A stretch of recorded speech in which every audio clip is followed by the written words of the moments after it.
Very good afternoon students. ये lecture number 5 है design of compression member का। Numerical की पिछली सीरीज़ को आगे बढ़ते हुए अभी हम एक और न्यूमेरिकल की बात करते हैं। सेम इसी टाइप से क्वेश्चन जो है प्रीवियस ईयर में पूछे गए हैं, बस थोड़ा सा डिफरेंसेस है। ओके, सो आप लोग इस क्वेश्चन को ध्यान से देखिएगा। प्रीवियस के क्वेश्चन जो हम लोगों ने किए थे उसी पे बेस्ड कॉन्सेप्ट यहाँ पे भी है, कुछ बहुत ज़्यादा डिफरेंसेस नहीं है। ठीक है, अगर आप लोगों ने प्रीवियस का लेक्चर को अच्छे से देखा होगा और समझा होगा और कॉन्सेप्ट को समझ किया होगा तो मुझे नहीं लगता है कि यहाँ पे आपको कोई प्रॉब्लम होने वाला है। अगर हाँ प्रीवियस कॉन्सेप्ट आपको समझ में नहीं आए होंगे तो आपसे रिक्वेस्ट है कि आप प्रीवियस के सारे videos design of compression member को जाकर जरूर देखें, तभी जा करके आपको ये लेक्चर समझ में आएगा। ठीक है, चलिए स्टार्ट करते हैं लेक्चर को।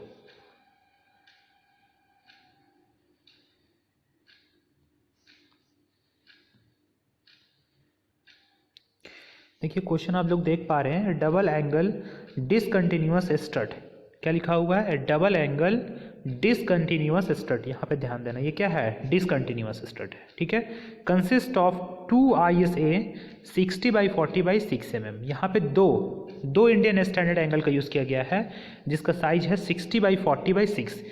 इसी से पता चल रहा है कि ये अनइक्वल एंगल सेक्शन है, मतलब 60 क्या है? लॉन्गर लेग है, 60 वाला पार्ट क्या है? लॉन्गर लेग है, और 40 शॉर्टर लेग है, और 6 mm क्या है? थिकनेस है। ठीक है, with longer leg back to back connected, जिसका लॉन्गर लेग क्या है? बैक टू बैक कनेक्ट किया गया है to opposite side of gusset plate, gusset plate के अपोजिट साइड में, जिसका थिकनेस क्या है? 8 mm है। ठीक है, गसेट प्लेट का थिकनेस कितना है? 8 mm है। ये कंफ्यूज मत होइएगा, ये 6 mm दिया हुआ है आपका एंगल सेक्शन का थिकनेस, और 8 mm यहाँ पे गसेट प्लेट का थिकनेस दिया गया है। विथ 2 रिविट, 2 रिविट से कनेक्ट किया गया है। The length of stud between centre of intersection is 3.5 metre. जो सेंटर है, इंटरसेक्शन है, वहाँ का जो लेंथ दिया हुआ है वो दिया हुआ है 3.5 metre. Assuming tacking rivet have been provided, वहाँ पे क्या किया गया है? टैक रिविट का प्रोवाइड किया गया है अलॉन्ग दी लेंथ, पूरे लेंथ में। तो डिटरमाइन क्या करना है? Determine the safe load carrying capacity of section if the yield stress of the steel is 250 MPa। ठीक है, और ये डेटा आपके क्वेश्चन में यहाँ पे गिवन है। यहाँ पे L/R कहने का मतलब है सिलेंडरनेस रेशियो, और नीचे में सिग्मा S यानी एक्सियल कंप्रेशन स्ट्रेस की वैल्यू दी गई है जो कि स्टील टेबल से आती है। ठीक है, तो आप यहाँ पे देख पा रहे हैं जो आपका जो टेबल दिया गया है, ये टेबल ये दिया है L/R यानी सिलेंडरनेस रेशियो, यही लैम्डा की वैल्यू है। ओके, ये 140 है, 140 के कॉरस्पॉन्डिंग में आपको 51 दिया गया है, 150 के कॉरस्पॉन्डिंग में 45 दिया गया है, 160 के कॉरस्पॉन्डिंग में 41 दिया गया है, 130 के कॉरस्पॉन्डिंग में 37 दिया गया है।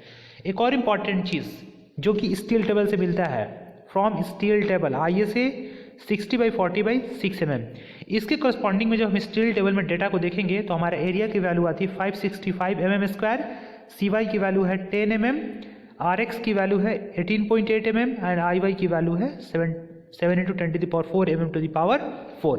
स्टूडेंट्स, ये आपके क्वेश्चन में नहीं दिया गया है बिकॉज यहाँ पे स्टील टेबल का यूज़ करके बनाया गया है, बट जब आपके एग्जाम में आएगा तो ये वाला डेटा जो है क्वेश्चन में गिवन रहेगा, क्योंकि आपके एग्जाम में स्टील टेबल अलाउड नहीं है तो क्वेश्चन में दिए रहते हैं ये डेटा।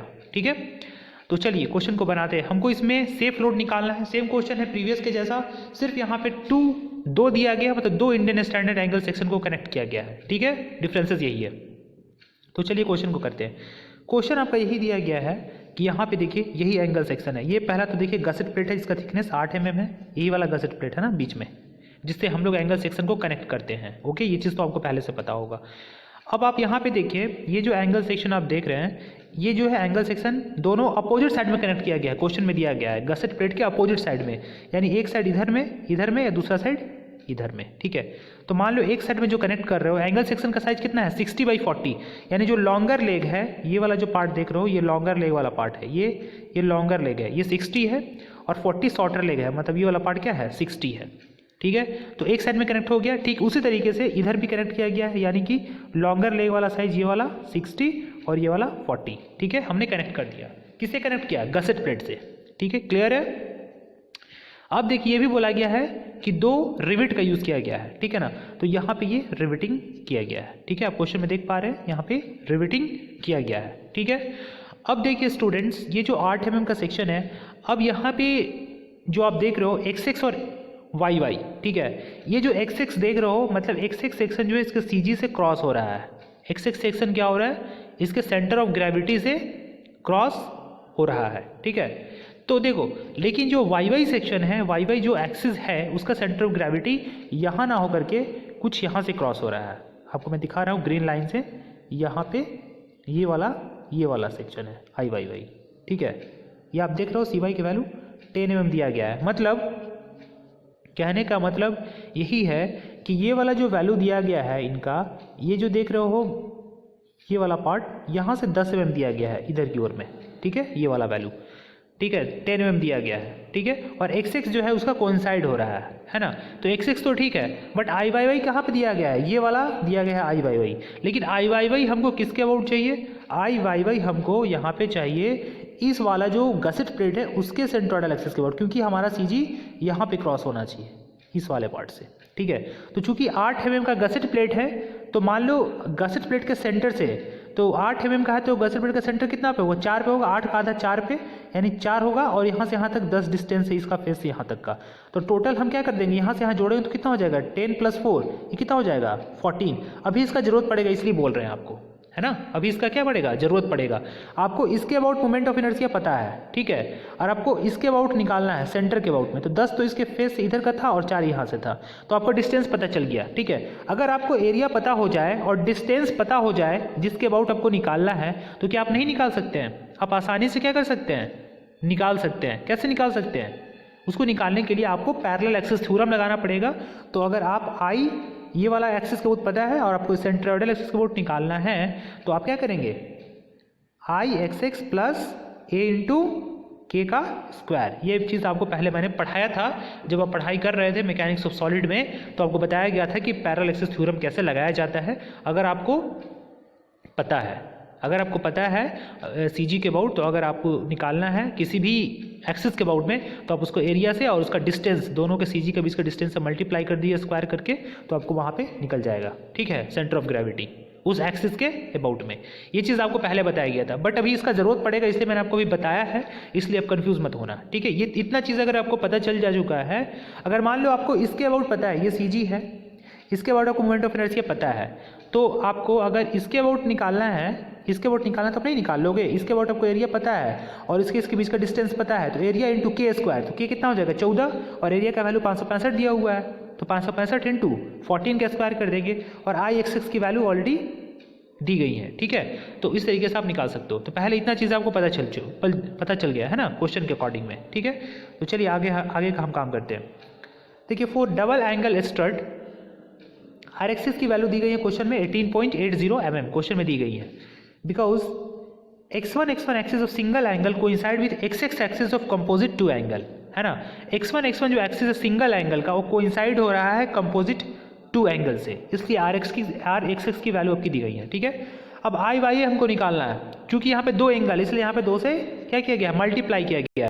पहले एरिया, तो एरिया की पहले आई वाई वाई की वैल्यू जो है आपको दी गई है 7 × 10⁴। देखो यहाँ पे दी गई है ना, 7 × 10⁴ इस वाले डॉटेड लाइन के कॉम्पेरिजन में दी गई है ना। ये सी जी है, इसके अकॉर्डिंग दी गया है। और आपको ये वाला जो डॉटेड वाई वाई दिख रहा है ना, ये वाई वाई जो दिख रहा है, ये वाला जो वाई वाई दिख रहा है, ये वाला पार्ट, इसके अबाउट निकालना है। तो क्या करोगे, एरिया आपको पता है, ठीक है, पहले लिखोगे आप I Y Y plus area into K square, है ना।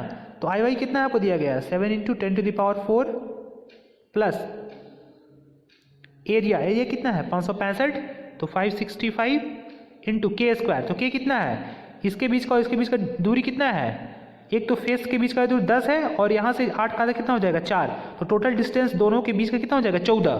तो 14 का क्या कर देंगे हम लोग, स्क्वायर कर देंगे, ठीक है ना। 14 का स्क्वायर कर देंगे, ठीक है। इसको जब आप सॉल्व करोगे तो आपको आई वाई वाई आ जाएगा, किसके अबाउट, आई वाई वाई आ जाएगा। मतलब आपको इस वाले, ये जो आप देख रहे हो डॉटेड लाइन, ये वाला बीच वाला सेंटर वाला, इसके अबाउट निकल जाएगा आपको मोमेंट ऑफ इनर्शिया, और हमको वही चाहिए भी, ओके।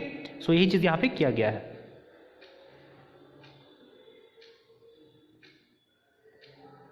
बट यहाँ पे 2 से मल्टीप्लाई करेंगे कि दोनों साइड का होगा, दोनों साइड में एंगल सेक्शन है, इसलिए क्योंकि आपको एक साइड का निकालोगे, ऐसे तो एक साइड का निकलेगा ना, सिर्फ इधर का निकलेगा मान लो, फिर इधर का भी तो है, इसलिए 2 से क्या कर दिया गया है, मल्टीप्लाई कर दिया गया है, ठीक है। ध्यान से समझना। तो यहाँ पे क्या किया गया, 2 से मल्टीप्लाई किया गया है और आई वाई का वैल्यू दिया गया है, मतलब जो आपका इसके अबाउट पता था ना, ये इसके अबाउट पता था 7 × 10⁴, तो उसके अबाउट पता है आपको, और आपको निकालना है किसके अबाउट था, इस वाले के अबाउट में, है ना।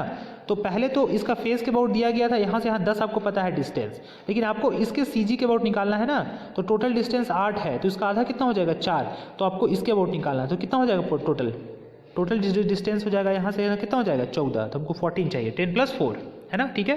तो पहले आई वाई 7 × 10⁴ और प्लस एरिया 565 दिया गया है और के की वैल्यू 10 + 4 यानी 14, तो क्या हो गया ए के का स्क्वायर हो जाएगा, यानी स्क्वायर कर दिए तो ये वैल्यू आपका आ जाएगा 36.14 × 10⁴ mm⁴ ये ठीक वही फॉर्मूला यूज़ किया गया है, आई plus area into K square, ठीक है। ये आई वाई का फॉर्मूला यानी पैरेलल एक्सिस थ्योरम, यहाँ का पैरेलल एक्सिस थ्योरम का यूटिलाइज किया गया है।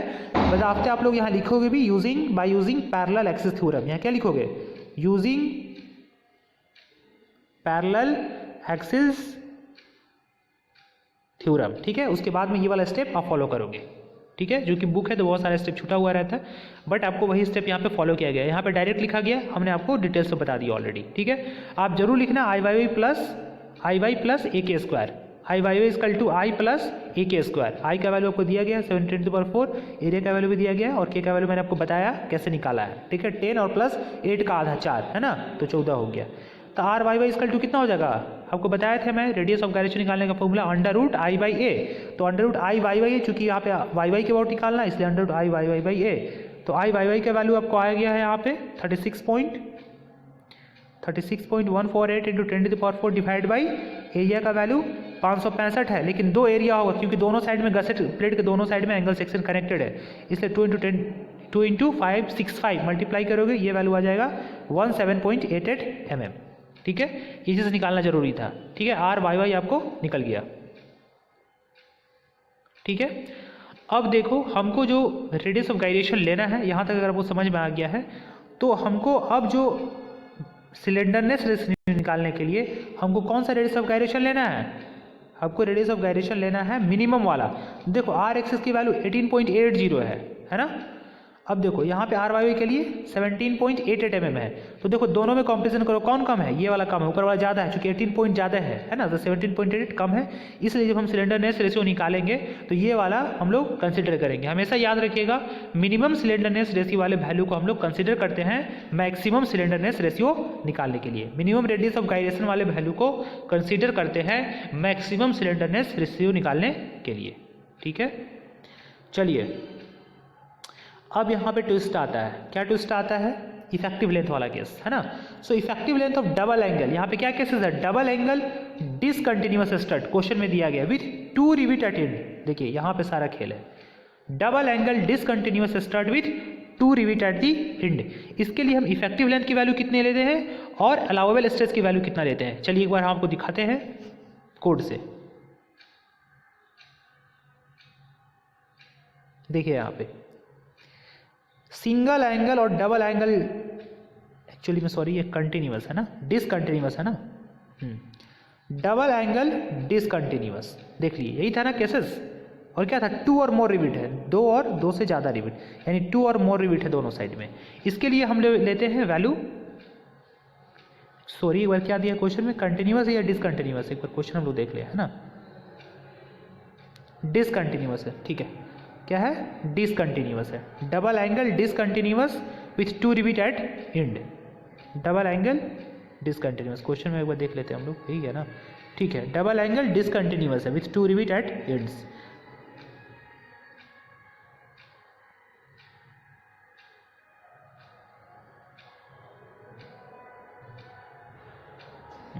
देखिए double angle discontinuous with 2 rivet at and.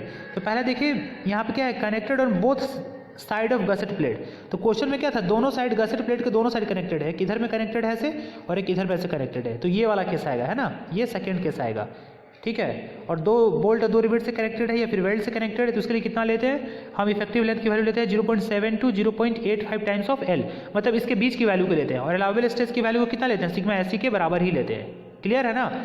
ये देखिए connected on both side of gusset plate by 2 और मोर रिविट, ठीक है, यहाँ पे भी 2 और मोर रिविट है, लेकिन याद रखिएगा यहाँ पे एंगल सेक्शन के एक ही साइड में दोनों प्लेट को कनेक्ट, दोनों एंगल को कनेक्ट किया गया है, लेकिन जो हमारा क्वेश्चन है वो एंगल सेक्शन के दोनों साइड में कनेक्टेड है, ठीक है। तो ये वाला 2 नंबर केस आएगा, इसके लिए इफेक्टिव लेंथ की वैल्यू हम ये वाला वैल्यू लेंगे, है ना, क्योंकि एंगल सेक्शन के, क्योंकि जो हमारा गसेट प्लेट है उसके दोनों साइड में कनेक्टेड लिखा हुआ है ना, connected on both side of gusset plate, तो इसके लिए लेंगे इफेक्टिव लेंथ की value 0.7 to 0.85 times of L, और अलाउबल स्ट्रेस की वैल्यू लेंगे सिग्मा AC, ठीक है।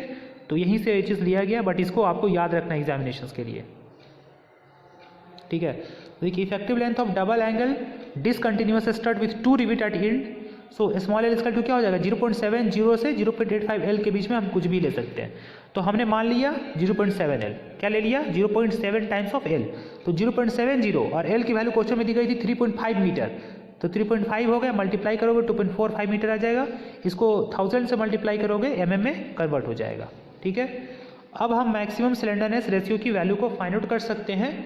सो maximum slenderness ratio equal to होता है L/R मिनिमम, तो L की वैल्यू आ गई 2450 डिवाइड बाई R मिनिमम 17.88, इसको जब हम सॉल्व करेंगे तो ये आता है वैल्यू 137.02, ठीक है ना, किसका सिलेंडरनेस रेशियो का वैल्यू आता है इतना, ठीक है ना। ये कितना आ गया 137.02 आ गया। अब देखिए स्टूडेंट, फिर अब यहाँ से काम आगे आ गया इंटरपोलेशन का। देखिए फिर यही चीज़ आपको समझना है, क्योंकि हर जगह आपको परेशान करेगा अगर आपको नहीं समझ में आएगा तो। अब देखेंगे 137.02 जो है कहाँ कहाँ लाइज कर रहा है, किसके किसके बीच में लाइज कर रहा है, ठीक है। तो 137.02 किसके बीच में लाइज कर रहा है, ये लाइज कर रहा है 130 और 140 के बीच में, तो आपको यहाँ पे लाइन खींच देना है, 130 के बीच में 57 है और 140 के बीच में 51 है, ठीक है। एक्चुअली में ये क्वेश्चन में भी आपके दिया गया है, क्वेश्चन से ही मैं आपको दिखा दूंगा, बट आप यहाँ से देख लो एक बार, ठीक है। 130 दिया गया है, 130 के कॉरस्पॉन्डिंग में 57 और 150 के कॉरस्पॉन्डिंग में 51, तो यही टेबल आपको यूटिलाइज किया जाएगा, देखिए यही वाला टेबल, ठीक है। तो यही आपके क्वेश्चन में भी दिया गया होगा, देख सकते हैं आप।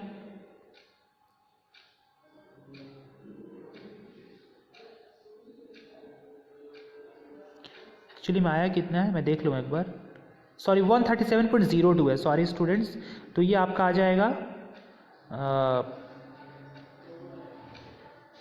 130 और 140 के बीच में।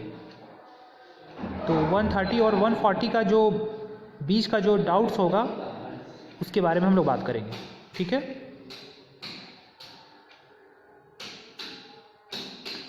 तो 137 जो है हम देख लेते हैं कहाँ लाइज कर रहा है। 137 जो लाइज करेगा ये 130 और 140 के बीच में ये वैल्यू लाइज करेगा। 130 के बीच में आपका है 57 और 140 के बीच में आपका है 51। तो यहाँ पे हमको निकालना कितना है 137.02 के कॉरस्पॉन्डिंग में निकालना है। तो यहाँ पे हम जो वैल्यू लेंगे यहाँ पे x मान लेंगे, ठीक है। अब हमको निकालना है x की वैल्यू। तो x की वैल्यू कैसे निकालेंगे, मैंने आपको बताया था 57 माइनस यहाँ पे करेंगे हम लोग 57 माइनस 51 डिवाइड बाई क्या करेंगे हम लोग 140 और 130 के बीच में हाईएस्ट वैल्यू जो दिया गया है कितना हो जाएगा 140 माइनस 130। ये चीज़ मैंने आपको बता दिया ऑलरेडी, आपको प्रैक्टिस करना पड़ेगा, ठीक है। मल्टीप्लाई कर देंगे, जो आपको निकालना है 137.02 माइनस ये जो लोएस्ट वैल्यू है 130, ठीक है। इसको जब सॉल्व करोगे तो यहाँ पे x की वैल्यू आपको पता चल जाएगी, यानी कि 137.02 के कॉरस्पॉन्डिंग में जो आपका सिग्मा ऐसी की वैल्यू है, ठीक है। ठीक इस तरीके से निकालेंगे हम लोग। ऊपर में आपको निकाला गया होगा स्टेप वाइज, मैंने आपको निकाल कर दिखा दिया ऑलरेडी,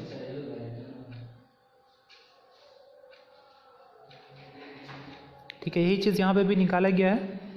तो आप देख सकते हो 57 माइनस 51 और यहाँ पे क्या किया गया है, यहाँ पे देखो 2 का डिफरेंस है, तो 140 माइनस 130 यहाँ पे किया था मैंने, और यहाँ पे क्या किया था 137.02 माइनस 130 किया था, तो 7.02, ठीक है। तो ये वैल्यू आ गया, ठीक है। इसको एक और तरीके से मैं आपको बता रहा हूँ। सिंपली आप क्या करो, 2 टेबल बना लो, टेबल बना करके उसमें यहाँ पे आप निकाल सकते हो, यहाँ पे एक में लैम्डा का वैल्यू, एक में सिग्मा एसी का वैल्यू। तो आप जब लैम्डा का वैल्यू आप लिखोगे तो पहला लैम्डा कितना है 137 के बीच 130, फिर यहाँ पे एक है 140, ठीक है। 130 के बीच में आपका कितना है 57, यहाँ पे कितना है 51, ठीक है। आपको निकालना है यहाँ पे 137.02 के बीच का। तो यहाँ पे इंटरमीडिएट वैल्यू लिख दीजिए, यहाँ पे इसको लिख दीजिए 137.02 और यहाँ पे आपको निकालना है x की वैल्यू, है ना। तो आप यहाँ पे x की वैल्यू कैसे निकालोगे, x बराबर लिख सकते हो आप यहाँ पे directly x is equal to, यहाँ पे आपको लिखना है सबसे पहले जो आपको पता है हाईएस्ट वैल्यू कितना है 57 माइनस फिर से highest value 57 minus 51 divided by slenderness ratio का हाईएस्ट वैल्यू कितना है 140। तो यहाँ पे नीचे लिखेंगे 140 माइनस लोएस्ट वैल्यू 130, ठीक है। फिर इसको मल्टीप्लाई करेंगे जिसको आपको निकालना है 137.02 माइनस जो लोएस्ट वैल्यू है 130, तो 130 लिख देंगे, ठीक है। यही चीज़ आप जब कैलकुलेट करोगे तो ये आ जाएगा आपका 57 माइनस 51 डिवाइड बाई, इसको जब सॉल्व करोगे 140 माइनस 130 तो आ जाएगा 10 और मल्टीप्लिकेशन ऑफ 137.02 माइनस 130 करोगे तो ये आपका आ जाएगा वैल्यू 7.02। जब इसको सॉल्व करोगे तो ये वैल्यू आ जाएगा आपका 52.788 मेगा पास्कल, ठीक है। बाकी आपको मैंने पहले भी बताया था ऑलरेडी कैसे इंटरपोलेट किया जाता है, ठीक है ना। तो आई होप कि आपको ये चीज़ समझ में आ गया होगा और मुझे लगता है कि इंटरपोलेशन में आपको कहीं दिक्कत नहीं होगा, ठीक है। तो यहाँ पे जो ये वैल्यू इंटरपोलेट हो गया, ये वैल्यू आ गया 52.788 मेगा पास्कल्स। अब for double angle with 2 rivets निकालना है, sigma dash A C is equal to sigma A C, तो same load P A C निकालना है आपको, ठीक है ना। क्योंकि यहाँ पे जो इफेक्टिव अलाउेबल स्ट्रेस की वैल्यू जो होती है इस केसेस में 2 रिविट का यूज़ जब किया जाता है तो सिग्मा ए सी डैश जो होता है सिग्मा ए सी के बराबर ही होता है। मैंने आपको जस्ट अभी आपको दिखाया था, है ना। तो मुझे नहीं लगता कि कहीं आपको डाउट होगा या कभी दिक्कत होगा। तो same load P A C is equal to sigma A C dash into A. यहाँ पे कुछ मल्टीप्लाई करने की जरूरत नहीं है क्योंकि डबल एंगल डिसकंटिन्यूअस और उसमें था 2 रिविट्स था, उसके लिए अलाउेबल स्ट्रेस की वैल्यू सिग्मा ए सी के बराबर हुआ करती है, मैंने नीचे आपको दिखाया था, ठीक है ना। तो इसलिए पी ए सी बराबर sigma A C dash into ए, ठीक है। अब आपको सिग्मा ए सी डैश की वैल्यू अभी निकाल लिया हम लोगों ने 52.788 आया था, इनटू एरिया में हम लोग 2 से मल्टीप्लाई करेंगे क्योंकि डबल एंगल है। तो सिंगल एंगल के लिए 565 है और इसे डबल एंगल से 2 से मल्टीप्लाई कर दिया तो ये आ गया 59650 न्यूटन में। अब जब इसको आप करोगे चूँकि ये वैल्यू मेगा पास्कल्स में आता है, मेगा पास्कल इंटू एरिया आता है mm स्क्वायर में, तो मल्टीप्लाई करते हो तो आप न्यूटन में आता है, ये मैंने आपको बताया था। जब न्यूटन में आ गया तो इसको 1000 से डिवाइड कर दोगे तो ये वैल्यू आपका आ जाएगा किलो न्यूटन में, ठीक है। तो आई होप कि आपको समझ में आ गया होगा क्वेश्चंस। इस टाइप के क्वेश्चंस एग्जामिनेशन में पूछे गए हैं, ठीक है। बहुत थोड़ा मोड़ा डिफरेंट करके या थोड़ा सा चेंज कर देगा क्वेश्चन में और उसको घुमा करके पूछ देगा क्वेश्चन को, बट क्वेश्चन का जो टाइप है यही है। एक क्वेश्चन बिल्कुल 6 मार्क्स का आपके एग्जामिनेशन के लिए बिल्कुल हो चुका है ऑलरेडी। आप इस क्वेश्चन को बहुत बार प्रैक्टिस करें, जितना बार हो सके उतना बार प्रैक्टिस करें, ठीक है। और मैंने जो रेफरेंस बताया है, जो प्रोसेस बताया है, उस प्रोसेस को आप लोग फॉलोअप करें, डेफिनेटली क्वेश्चन आपके बनेंगे, कहीं कोई दिक्कत नहीं होगा, ठीक है। चलिए स्टूडेंट, ठीक है, मिलते हैं नेक्स्ट लेक्चर में। Thank you everyone.